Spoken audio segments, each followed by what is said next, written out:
Islamabad high court Nawaz Sharif के 10 September ते अदालत में पेश थियण जो हुकुम ॾेई छॾियो।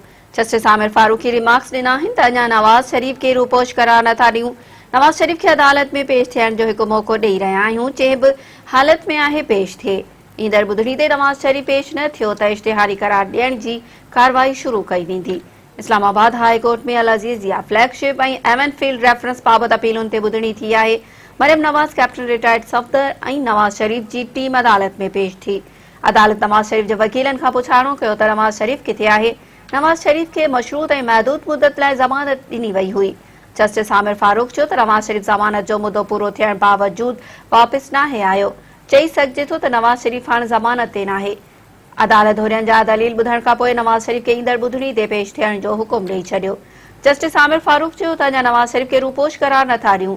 नवाज शरीफ खे अदालत में पेश थियण जो हिकु मौक़ो ॾेई रहिया आहियूं, जंहिं बि हालत में आहे पेश थिए। नवाज शरीफ जे वकील ख्वाजा हारिस दलील ॾींदे चयो त अदालती रिमार्क्स मां लॻी रहियो आहे त अदालत फ़ैसिलो करे वरितो आहे त नवाज शरीफ हर सूरत में वापसि अचे। जस्टिस मोहसिन अख्तर कियानी चयो त छा तव्हांखे ख़दशो आहे त नवाज शरीफ खे एयरपोर्ट तां गिरफ़्तार कयो वेंदो? जेकॾहिं अहिड़ी ॻाल्हि आहे त असांखे ॿुधायो। ख्वाजा हारिस चयो त जेकॾहिं अहिड़ो ख़दशो थियो त अदालत सां राब्तो कयो वेंदो।